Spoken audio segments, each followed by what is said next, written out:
Merci pour votre présence dans cette salle. Mais si on a baissé la musique, c'est pour essayer de faire une petite prière, parce qu'on ne peut pas rester dans un lieu comme celui-là sans passer par la prière. Donc nous allons demander à notre frère de nous amener dans la prière.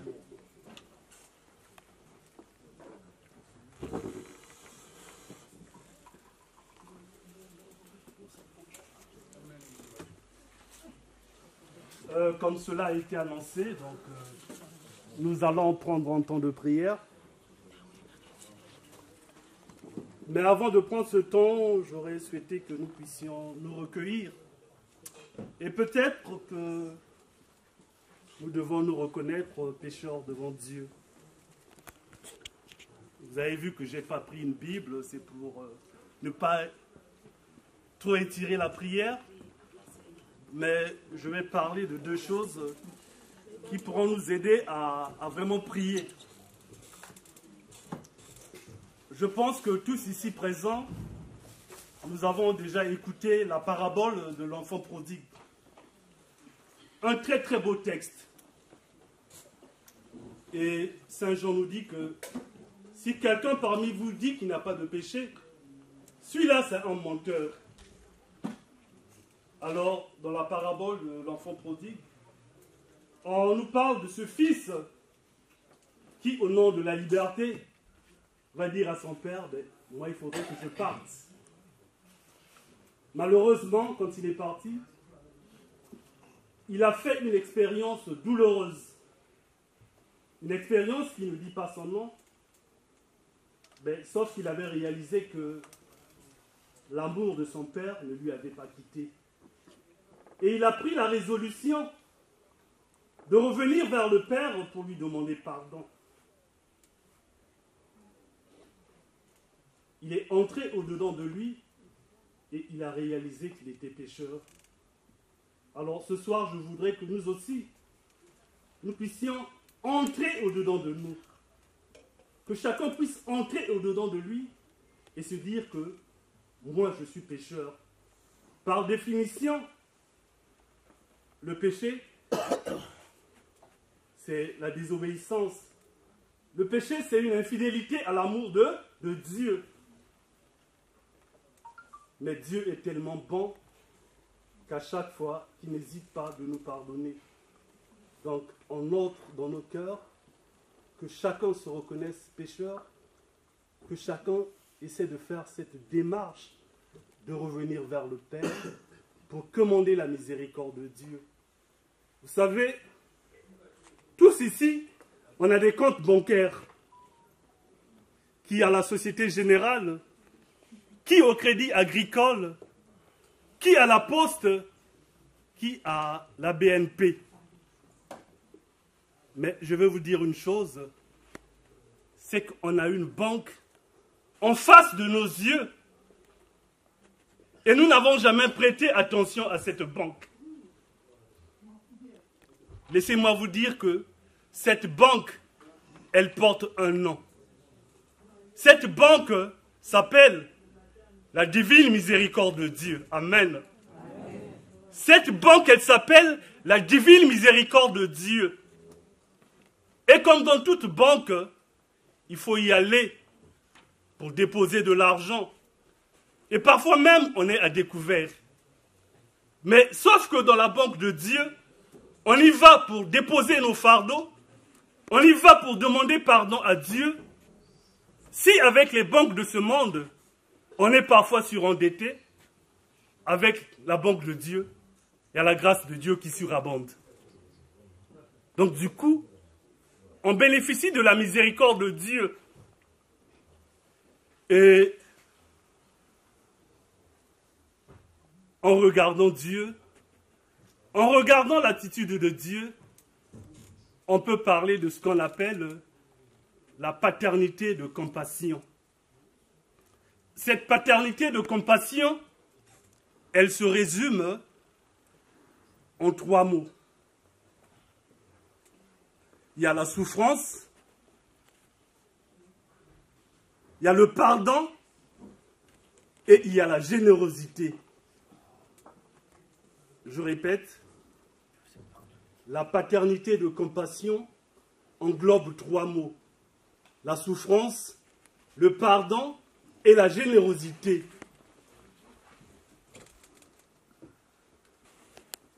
Quand ce fils quitte la maison de son père pour partir, le père, il en souffre. Et je pense que parmi nous, il y a des gens qui ont déjà vécu cette situation. Quand un enfant fugue, on fait de l'insomnie. On se dit, mais où est parti mon enfant? Et Dieu qui nous aime tellement tant, quand nous nous séparons de lui, Dieu aussi, il en souffre. J'en veux pour preuve, Jésus a laissé les 99 brebis pour aller à la recherche de celle qui était égarée. Et donc, il souffre Dieu quand nous nous éloignons de lui. Isaïe dit que ce sont nos propres fautes qui nous séparent de Dieu.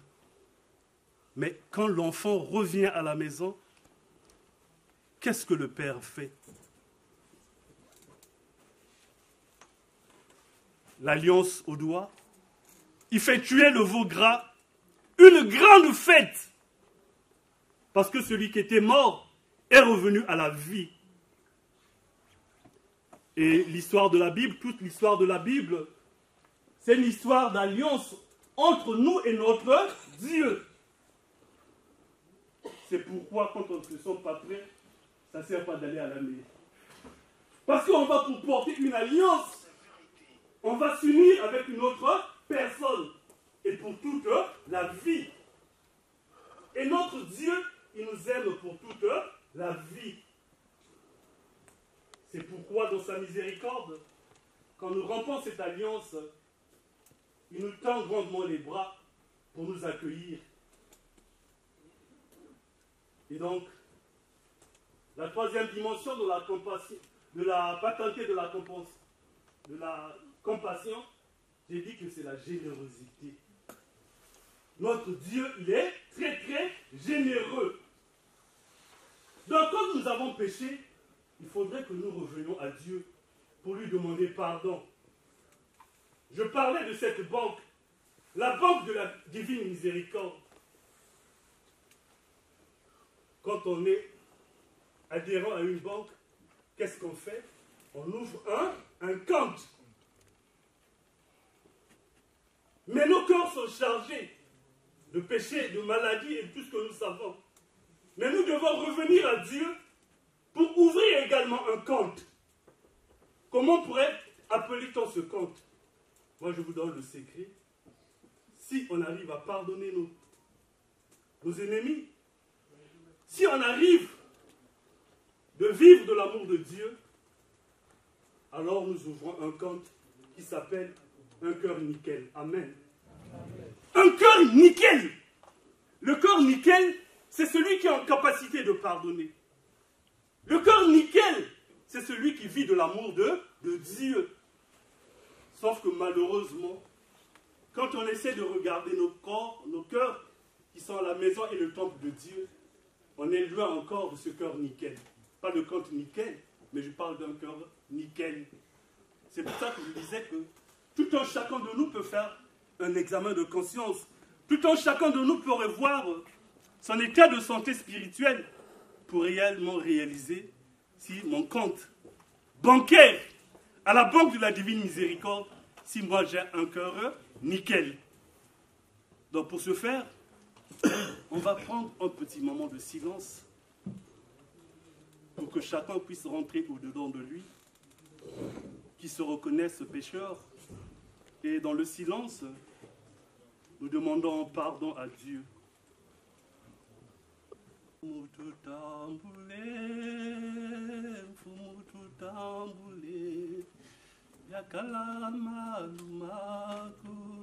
kasi ya fufu ya mfumu tutambule mfumu tutambule yakala malumaku kasi ya fufu Zaya masumwe Zaya meni beba mulutumulwa satana Zaya masumwe Zaya meni beba mulutumulwa satana Ya mfumu tutambule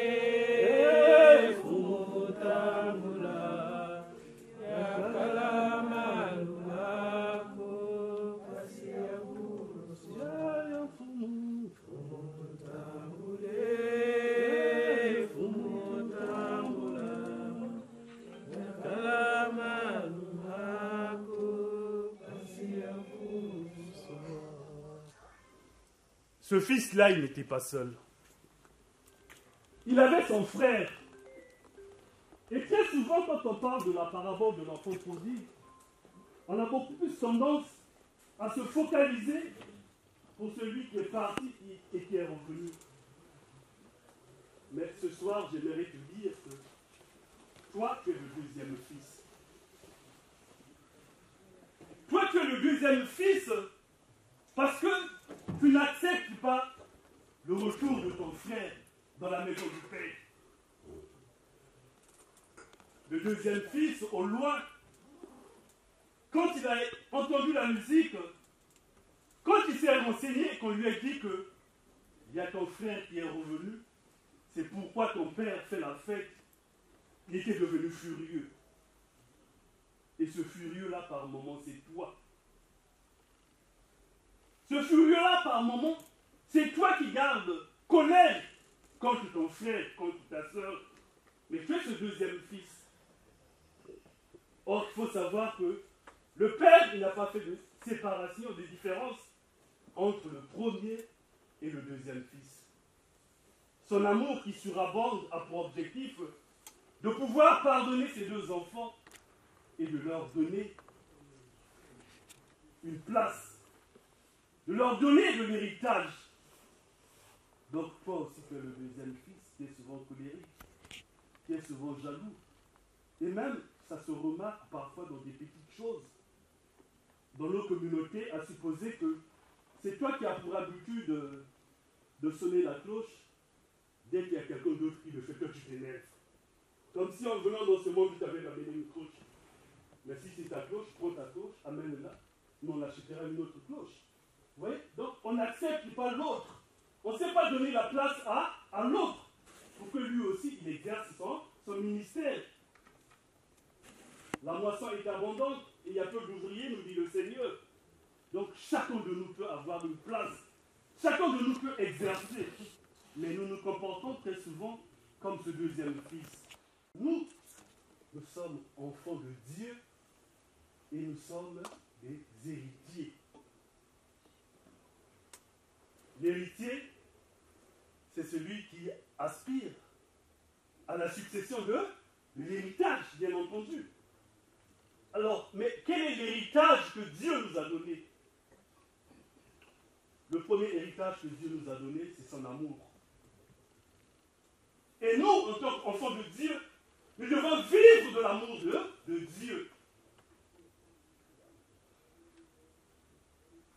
Dieu a tant aimé le monde qu'il a donné son Fils. Alors Dieu nous a donné comme héritage Jésus, notre frère. Qu'est-ce que nous faisons de Jésus? Est-ce qu'il est le Seigneur de notre vie? Est-ce qu'il est le Sauveur de notre vie? Dans la parabole de l'enfant prodigue, nous pouvons également réaliser que Dieu nous a donné la force de pardonner aussi. C'est un héritage que Dieu nous a donné. Mais toi, tu as tendance à dire qu'il y a un petit peu de fois que tu as dit dans sa langue. Alors, ce n'est pas cet héritage-là que Dieu t'a donné. L'héritage que Dieu t'a donné, c'est la capacité d'aimer l'autre et de pouvoir le pardonner. C'est ça que nous avons reçu comme héritage. La grâce du pardon. Puisque le pardon est une puissance qui libère. Donc c'est cette grâce-là que nous devons mettre en exergue. Dieu nous a donné en héritage le royaume des cieux. Mais le royaume des cieux se prépare ici, ici-bas. Pour qu'un jour nous puissions bénéficier du royaume des cieux, c'est aujourd'hui et maintenant que nous devons être des dignes fils, des héritiers véritables. Et pour ce faire, il faut vivre de Dieu, il faut vivre de son amour. Je rappelle que la banque, elle est à nos yeux. À tout instant, nous pouvons bénéficier de la miséricorde de Dieu. Oui, cette miséricorde, nous voulons aussi la demander pour celui pour qui nous sommes rassemblés ce soir. Notre frère Joachim Bamanissa, qui nous a quittés à l'âge de 65 ans. Il était inspecteur de son État, inspecteur des impôts. Alors, il laisse une veuve et 5 enfants. Tout à l'heure, en me renseignant sur sa personne, la seule qualité de lui qui est souvent revenue, c'était d'entendre que c'était un homme sérieux. C'était un homme sans problème. Mais moi, je crois et je considère que son sérieux, il le doit du fait qu'il a reçu la grâce de Dieu le jour de son baptême. Il a été marqué du sceau de l'Esprit Saint. Et c'est ça qui a fait de lui un homme sérieux. Je pense que c'est aussi un héritage qu'il nous laisse. Et nous aussi, nous pouvons apprendre. Nous aussi, nous pouvons désirer à être sérieux comme lui, il a été. Nous pouvons le prendre comme un modèle. Alors, ces obsèques vont avoir lieu le vendredi prochain à Brazzaville. Et quelques membres de la famille vont partir mardi pour aller soutenir, être aux côtés de ceux qui sont dans la souffrance. Je disais dernièrement que avec ce qui se passe à Mayotte, nous voyons la détresse. Et nous voyons comment est-ce que ceux qui sont à Mayotte sont en train de demander de l'aide. Qu'on leur vienne en aide, qu'on leur vienne au secours. Et nous, enfants de Dieu, quand nous sommes dans la détresse, nous demandons le secours de Dieu. Amen. Nous devons demander le secours de Dieu pour que Dieu puisse nous soutenir dans cette douloureuse épreuve. Moi, je rencontre parfois des personnes. Je connais une maman polonaise qui me disait que son mari s'était suicidé. Mais jusqu'à aujourd'hui, ça fait près de 20 ans, cette maman-là, elle ne s'en remet pas. Juste pour dire que la douleur du cœur, la détresse du cœur, elle est très très dangereuse. Ouais, il y a des gens, ce n'est pas le bon exemple, mais il y a des gens qui se sont suicidés simplement parce qu'on a trahi l'amour. Parce qu'il y a eu une détresse du cœur qui a poussé la personne jusqu'au suicide.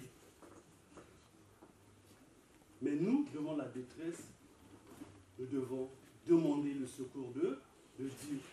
Essaie de répéter à celui qui est à côté de toi, dans ta détresse, demande le secours de Dieu.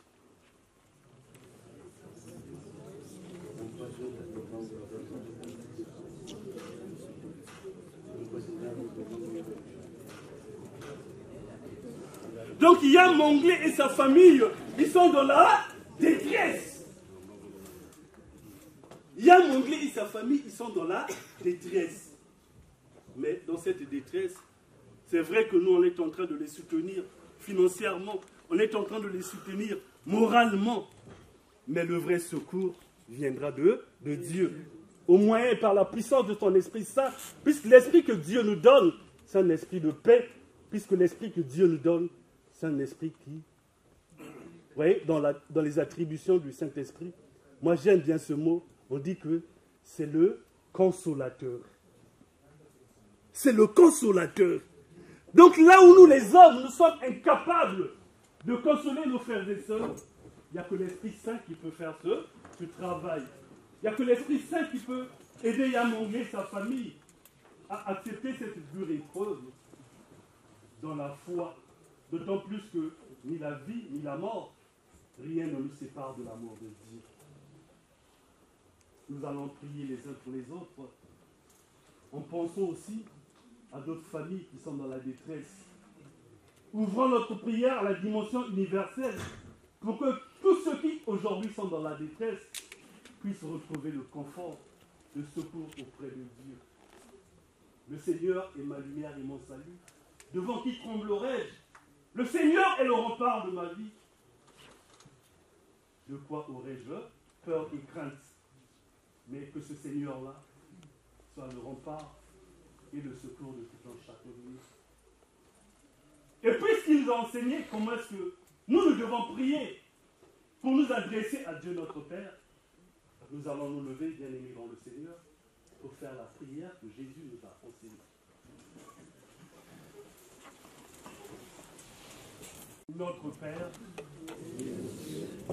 et ton nom soit sanctifié, et ton règne vienne, et ta volonté soit faite sur la terre comme au ciel. Donne-nous aujourd'hui notre pain de ce jour. Pardonne-nous nos offenses, comme nous pardonnons aussi à ceux qui nous ont offensés, et ne nous laisse pas entrer en tentation, mais délivre-nous du mal, car c'est à toi qu'appartient le règne, la puissance et la gloire, pour les siècles des siècles. Amen. Nous pouvons nous asseoir. J'ai un ami souvent qui me disait, moi j'aime aller manger dans les restaurants chinois. Je dis, mais c'est de ton droit d'aller manger dans les restaurants chinois. Mais il m'a dit, si je vais dans les restaurants chinois, parce que là-bas, il y a à emporter. Amen. Mais toi, quand tu vas à la prière, à la fin de la prière, qu'est-ce que tu emportes? Il faudrait t'attendre de ce soir que tu aies un petit miroir spirituel. Pour qu'à chaque prière, que tu repartes de là avec quelque chose, que tu repartes avec une grâce. Donc j'espère qu'en priant comme ça, à la fin de cette prière, chacun va emporter quelque chose pour sa vie spirituelle.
Nous